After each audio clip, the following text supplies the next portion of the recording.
Association ने बाबा साहब की जयंती को सेलिब्रेट किया है, क्योंकि बाबा साहब को इस देश के हर बच्चे को जानना बहुत आवश्यक है।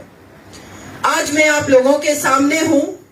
मुझे पता है ये जो सभागार में हमारे साथी गण अधिवक्ता बैठे हुए हैं, कोई अलग अलग राज्यों से आकर के दिल्ली में वकालत कर रहे हैं, कुछ लोग यहाँ के लोकल के भी हैं, हमारे यहाँ सम्मानित मंच पर भी सभी लोग बैठे हैं, आप ही में से एक मैं भी हूं। आज इस मंच पे मैं बताना चाहती हूं कि अगर मैं बचपन में मेरे भाई के द्वारा लाई गई वो एक छोटी सी बुकलेट किताब को नहीं पढ़ती, जिसमें ये लिखा था कि बाबा साहब ने 32 डिग्रियां हासिल की थी, तो ये सीमा समृद्धि कुशवाहा इस दिल्ली में कभी वकालत नहीं कर रही होती। मेरे गांव में कभी मेरे से पहले कोई बेटी नहीं पढ़ी। सारी बेटियां या तो 5th क्लास पास थी या 8th क्लास पास थी। बेटियों को पढ़ने की परमिशन नहीं थी। तो बाबा साहब को पढ़ने के बाद मुझे लगता है हर किसी के अंदर क्रांति आती है, और सबसे ज्यादा जो क्रांति आती है वो है दलित, शोषित, पीड़ित, वंचित, और जिसमें सबसे निचले पायदान पर महिलाओं को रखा गया है, उनके अंदर। आज मैं इस सभागार में देख रही हूं, एक मोहतरमा वकील साहिबा बैठी हुई है, एक वहां पर बैठी हुई है, मतलब मुझे बताना पड़ रहा है कहां कहां बैठी हुई है। ये विडंबना है 21st सेंचुरी की, ये विडंबना है। देश की 49% महिलाओं की आबादी है। आज से 131 साल पहले जिनका जन्म हुआ, वो संविधान को 70-75 साल पहले देकर के चले गए, और महिलाओं के मुद्दे, सुरक्षा, उनकी डिग्निटी, समानता की बात करके चले गए।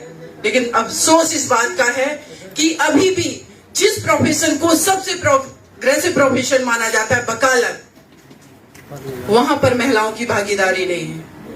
चाहे वो सर्वोच्च न्यायालय का बार एसोसिएशन हो, चाहे वो किसी भी हाई कोर्ट का हो या डिस्ट्रिक्ट कोर्ट का हो, कहीं पर भी महिलाओं की भागीदारी नहीं है, फैसिलिटी नहीं है उनके लिए।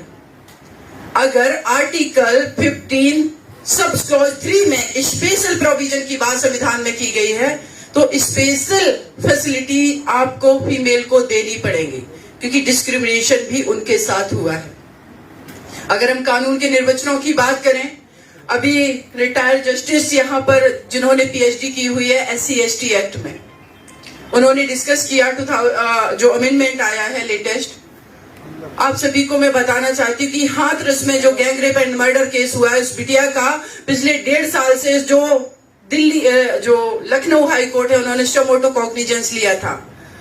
उस SC/ST एक्ट के इंटरप्रिटेशन पर ही बहुत सारा डेट निकल रहा है, क्योंकि वो उस इंटरप्रिटेशन में ये ढूंढा जा रहा है कि इनको जो राइट इसमें स्पेशल दिए गए हैं, इसको हम कैसे कम कर सके, उसका इंटरप्रिटेशन करके। जबकि SC/ST एक्ट प्रिवेंशन की बात कर रहा है। अगर क्राइम हुआ तो इमीडिएटली जो ऑन ड्यूटी है उनको आपको सस्पेंड करना पड़ेगा। वो प्रिवेंशन की बात कर रहा है, उस सरकार पर उंगली खड़ी कर रहा है, लेकिन उस केस में अभी तक डीएम को सस्पेंड नहीं किया गया। तो इस प्रोफेशन में इसकी खूबसूरती ये है कि इस प्रोफेशन में काम करने वाले लोगों ने इस देश को आजाद कराया। इस प्रोफेशन में काम करने वाले एक व्यक्तित्व, एक महान व्यक्तित्व, बाबा साहब अंबेडकर जी ने संविधान लिख दिया। जो संविधान सभा के अध्यक्ष थे वो थे डॉक्टर राजेंद्र प्रसाद जी, लेकिन जो प्रारूप समिति के अध्यक्ष उनको बहुमत से चुना गया वो थे बाबा भीमराव अंबेडकर जी। और राजेंद्र प्रसाद जी ने बाबा भीमराव अंबेडकर जी के बारे में जो बात कही, इसी किताब में मैं आपका शुक्रिया अदा करती हूँ कि किताबें जो है वो बहुत बड़ी दोस्त होती है, स्कॉलर आपको सब कुछ दे देती हैं।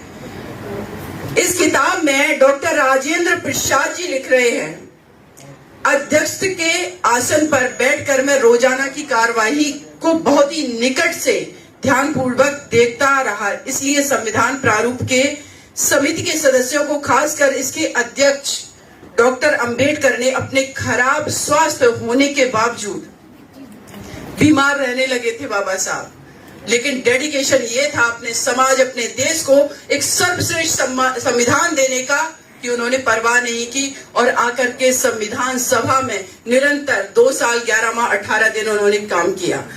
अंबेडकर ने अपने खराब स्वास्थ्य होने के बावजूद भी जिस निष्ठा और उत्साह से ये कार्य पूरा किया, इससे अधिक कोई कर नहीं सकता था। लोग कहते हैं बाबा साहब दलित समाज के नेता हैं, तो फिर ये स्टेटमेंट क्यों है इन किताबों में? और ये स्टेटमेंट ऐसा नहीं है कि हमारे जो लेखक हैं वो लिख रहे हैं, ये डॉक्टर राजेंद्र प्रसाद जी के स्टेटमेंट की इसकी कल्पना औरों की कल्पना अपेक्षा बहुत अधिक है। हमने आज के दिन तक ऐसा कोई निर्णय नहीं लिया, न भविष्य में लेंगे।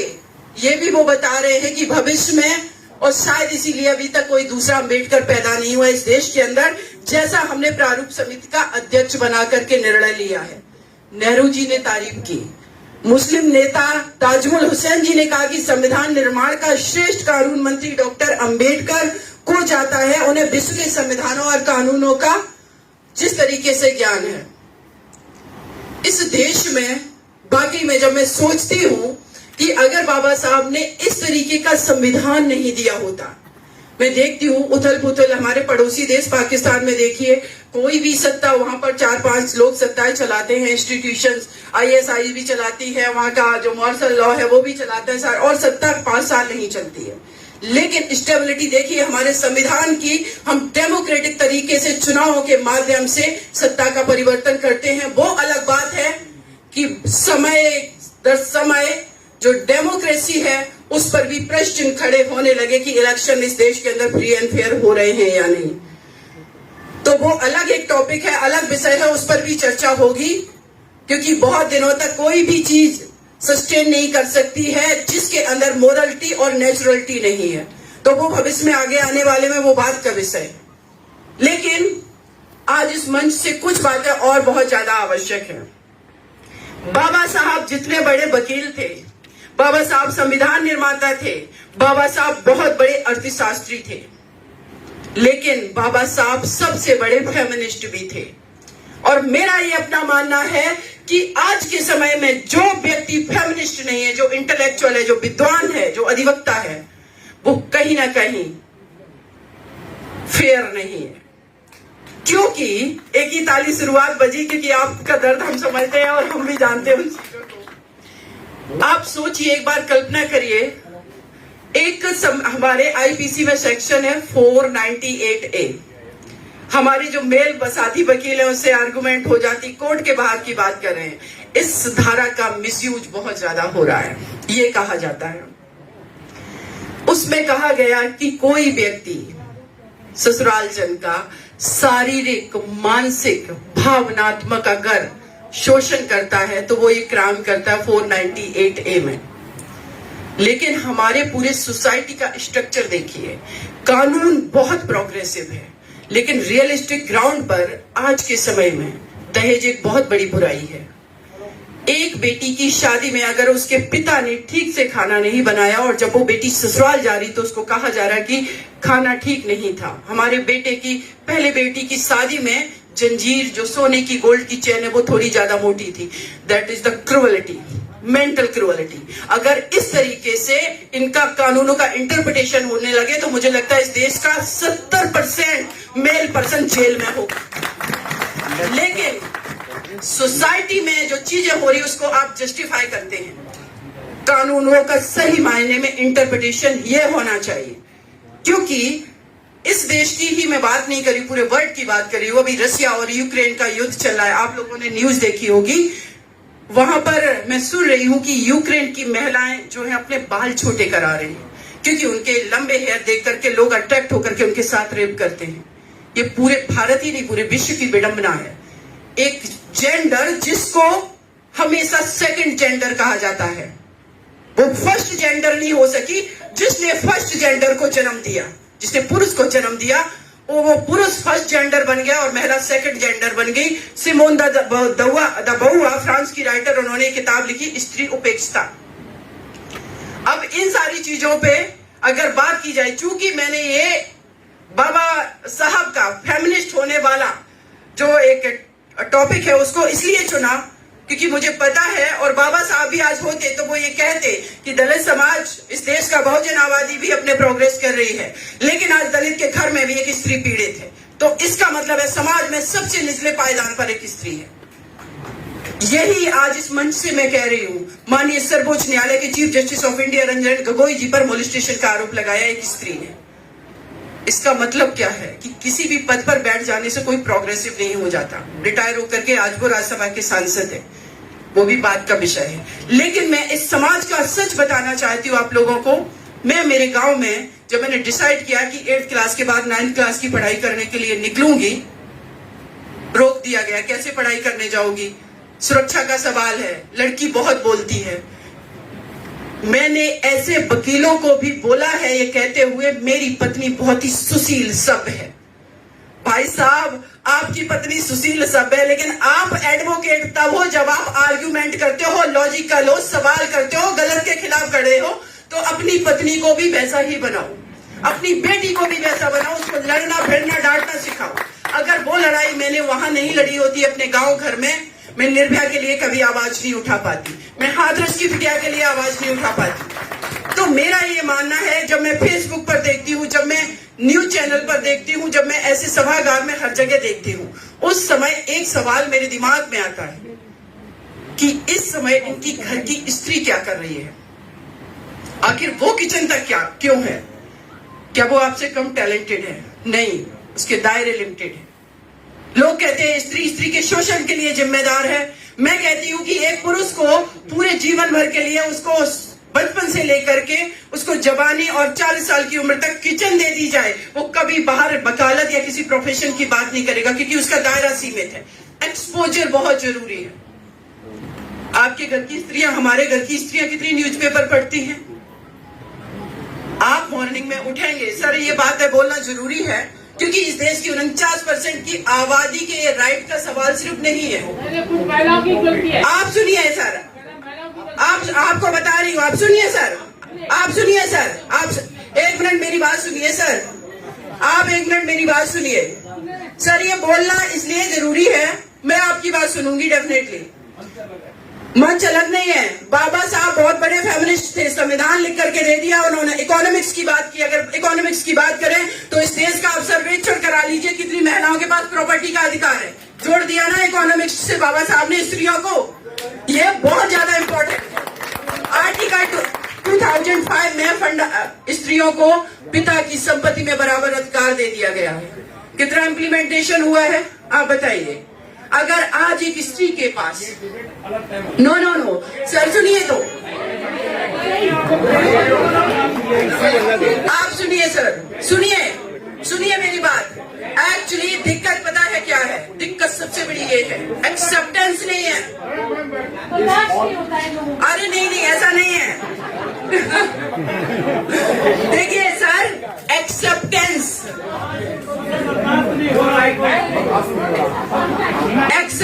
सर, एक्सेप्टेंस बहुत जरूरी है। एक्सेप्टेंस बहुत जरूरी है। आप लोगों के द्वारा बनाई गई सत्ता सदियों से स्त्रियां एक्सेप्ट करती आई हैं। एक महिला का विचार आपको इतना प्रभावित कर गया कि आप रोकने लगे कि दूसरा टॉपिक है। अगर सुनिए सर, अगर हम पूरे विश्व की स्ट्रक्चर की बात करें सर, इस पूरे विश्व की स्ट्रक्चर की अगर हम बात करें, आप बता दीजिए, इस देश की मैं बात कर रही हूँ, वेद, पुराण, रामायण, महाभारत समित किसने लिखा? किसी स्त्री ने लिखा? नो, इंसान ने नहीं, किसी स्त्री ने लिखा क्या? नहीं लिखा।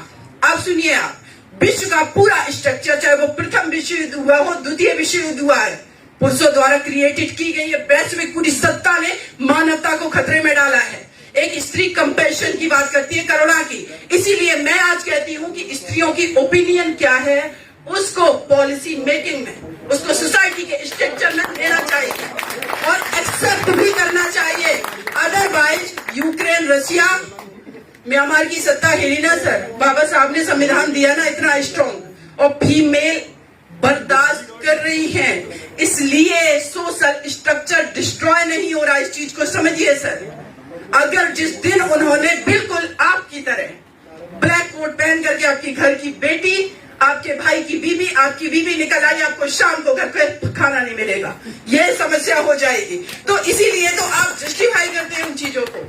क्योंकि सर देखिए, बात सिर्फ ये नहीं है कि आपके घर में कोई स्त्री खाना ना बनाए, बात ये है कि वो इक्वली टैलेंटेड है, लेकिन due to society structure, due to financial crisis, due to exposure उसको ये सारी चीजें नहीं मिली, इसलिए वो अपने बच्चों की भी उस तरीके से अपब्रिंगिंग नहीं कर पा रही। जो स्त्री 24 घंटे अपने बच्चों के साथ रह रही, वो उसको बहुत ही कंस्ट्रक्टिव चीजें सिखा सकती है, लेकिन वो नहीं कर पा रही है। जो स्त्री अच्छा बिजनेस कर सकती है, वो नहीं कर पा रही ड्यू टू फाइनेंशियल क्राइसिस। जो स्त्री जिसको सोशल एक्सपोजर नहीं मिला, वो समाज में, वो देश की इकोनॉमी में बहुत अच्छा कंट्रीब्यूशन कर सकती, वो नहीं कर पा रही। इसी देश की हमारी अभी 4 बेटियां मेडल लेकर के आई हैं ओलंपिक में, क्योंकि उनको अपॉर्चुनिटी मिली। लिमिटेड अपॉर्चुनिटी में लड़कों के बराबर ओलंपिक मेडल लेकर के आई बेटियां। लेकिन ये क्या सच नहीं है? दिल्ली में निकल जाइए, जितने भी फील्ड है आप बता दीजिए, कितने फील्ड में आपके हमारे घरों की बेटियां खेल रही हैं। कितनी बेटियां जब चुनाव होती है नुक्कड़ पर खड़े होकर के डिबेट डिस्कशन कर रही हैं कि किसकी सरकार बनेगी, किसकी नहीं। उन बेटों के वजह से, वो सिक्योरिटी की वजह से घर से भी नहीं निकल पा रहे हैं। इट मीन्स कि एक्सपोजर बहुत जरूरी है। इसीलिए मैंने ये बात कही है, और ये बात मैंने बाबा साहब ने जो संविधान में जो फेमिनिस्ट की वो थे, उन्होंने बात की, तो मैंने एक कदम आगे बात कर दी। देश की बहुसंख्यक आबादी में, इस देश में 49% महिलाओं की आबादी है, उनको इग्नोर किए बिना कोई भी प्रोफेशन जो है वो सफल नहीं हो सकता है। इसीलिए मैं कहती हूँ कि ग्राउंड रियलिटी है कि लोग डरते हैं कि हम जाएंगे, हमारी जमीन जायदाद बिक जाएगी मुकदमा करने में। माननीय सर्वोच्च न्यायालय के जब जस्टिस रिटायर होते हैं तो कहते हैं इसमें रिफॉर्म बहुत जरूरी है। इसका मतलब है कमियां हैं, और उन कमियों को एक्सेप्ट करके हमें सुधार करने की आवश्यकता है। क्या हम ये उम्मीद नहीं कर सकते हैं कि आगे आने वाले बार के इस 30 हजारी कोर्ट के इलेक्शन में इस बार में कम से कम 5 महिलाएं होनी चाहिए? मैं क्यों नहीं कर सकती? क्योंकि उनकी भी तो ओपिनियन होगी ना, उनके परसेप्शन से भी तो समाज बने। सर, बहुत बेटर समाज स्त्रियां दे सकती हैं। कोविड का टाइम जब आया, जहां पर हर जगह पर इंक्रीजमेंट हो रहा था कोविड पेशेंट का, लेकिन एक स्विट्जरलैंड या स्वीडन की कहीं की प्रधानमंत्री थी, उस टाइम में डिक्रीज कर दिया था उन्होंने। मैनेजमेंट लेवल पे ये है उनका। न्यूजीलैंड की आप देखिए, ये सीमा की ओपिनियन नहीं है। आप कितने एग्जाम्पल्स हम आपको दे दें तो। और बहन जी की अगर मैं बात करूं, मायावती जी की, देश की प्रधानमंत्री इंदिरा गांधी जी की बात करूं, जयललिता जी जो कि एक पहले हीरोइन थी, जब वो बाद में पॉलिटिक्स में आई, लोगों ने अम्मा मान करके उनको पूजा है। अगर स्त्रियों की बात करें, पॉलिटिक्स में भी अगर वो कदम रखेंगी जिनको स्ट्रेटेजिकल तरीके से नहीं आने दिया जा रहा, इस देश का सिनेरियो बदल जाएगा। करप्शन नहीं होगा, दंगा फसाद नहीं होंगे। कितनी महिलाएं जाकर के मॉब लिंचिंग कर रही हैं, कितनी महिलाएं आप बता दीजिए आज जो देश का सिनेरियो बना हुआ, कितने जाकर के मस्जिद पर झंडा फहरा रही है, कितना रामनवमी पर बवाल कर रही है, नहीं करती हैं। तो इन सारी चीजों पर मुझे लगता है, ये बात मैं इस मंच पर इसलिए कह रही हूं क्योंकि यहाँ सबसे प्रोग्रेसिव माइंड बैठे हुए हैं। किसी भी जगह पर सबसे ज्यादा अगर प्रोग्रेसिव बात होती है, चाहे वो संविधान बनाने की बात हो, उसमें भी वहां पर बहुत सारे एडवोकेट थे। देश से अंग्रेजों की बात हो भगाने की, हमारी कैबिनेट में या लॉ मेकिंग में, हर जगह पॉलिसी मेकिंग में वकीलों का योगदान है। तो ये बात मैं इसीलिए कह रही थी। और बाबा साहब ने भी कहा था, एक स्त्री अगर पढ़ती है तो 2 परिवार शिक्षित सुरक्षित होते हैं। माता सावित्रीबाई फुले जी को, उनके पति को वो अपना गुरु मानते थे। और एक सोचिए कि आज हम लोग जब जयंती किसी की सेलिब्रेट करते हैं, तो मेरा मानना है कि रियली में अगर आप उनको सच्ची श्रद्धांजलि देना चाहते हैं, वो शुरुआत अपने घर से होनी चाहिए। महात्मा ज्योतिबा फुले जी ने 9 साल की बच्ची थी माता सावित्रीबाई फुले जी, पढ़ा करके इस देश की प्रथम अध्यापिका बना करके प्रथम महिलाओं के लिए स्कूल खुलवा दिया। आज हम अपनी घर की स्त्रियों को 90% की बात कर रही हूँ, उनको मैं घर की 4 दीवारी से बाहर देखना पसंद नहीं करते। बताइए कैसे कोई आपके घर की स्त्री एक स्कूल खोलेगी, कैसे प्रोग्रेसिव बात करेगी? जबकि आज तो उसको 21st सेंचुरी में मुझे लगता है इस देश में अभी तक 5-6 तो प्रधानमंत्री महिलाएं हो जानी चाहिए थी। लेकिन ये ड्यूटी जो सोसाइटी का स्ट्रक्चर है, तो इसको सर एक्सेप्ट करिए, हम सब एक्सेप्ट करेंगे। महिलाएं बहुत प्रोग्रेसिव के साथ साथ जेन्युइन भी है, बहुत बेटर करेंगी। और आज मैं अगेन कहूंगी कि बाबा साहब जो कि महान क्रांतिकारी, महान विचारक, महान अर्थशास्त्री, महान फेमिनिस्ट थे, सीमा उनके चरणों में नमन करती है। और मैं चाहूंगी कि उनके सिद्धांतों पर मेरे देश का बच्चा बच्चा चले जाने, क्योंकि वो संविधान जो समता मूलक समाज की बात करता है, उस संविधान का हर किसी को जानना बहुत जरूरी है। अगेन इस मंच का शुक्रिया, आप सभी लोगों का बहुत बहुत शुक्रिया। और सर आपने जो क्वेश्चन किया तो और चीजें मैंने बताई, उसके लिए आपका शुक्रिया। ये पैगाम है भारत के हर कंटेंट क्रिएटर के नाम। जय भीम बड़ा सीना हंसी, जय Bhim. Jai Bhim app available on the Play Store and Apple App Store now.